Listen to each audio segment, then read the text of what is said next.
Hello, good morning sa inyong lahat mga habibo. Gusto ko ngayon, day off ko ngayon. So gusto kong maglinis talaga sa loob ng bahay kasi napakalikabok kaya gusto kong linisin yung mga gamit nila sa harap ng sala. Kasi hindi ko matiis na ganyan kakalat yung sa paningin natin.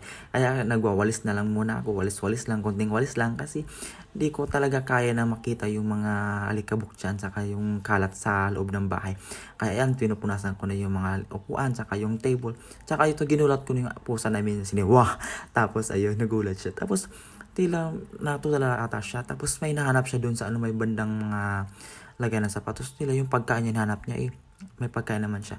Ito na nga, nakapaka-behave niya kasi na pinuputulan namin yung kuko niya tapos di siya na Tapos ayun na nga, pumupunta ako ng market kasi gusto kong bumili ng isda. So ayan, tumitingin ako ng isda. So may mga tulingan, may danggit, saka salmon, saka mga bangus.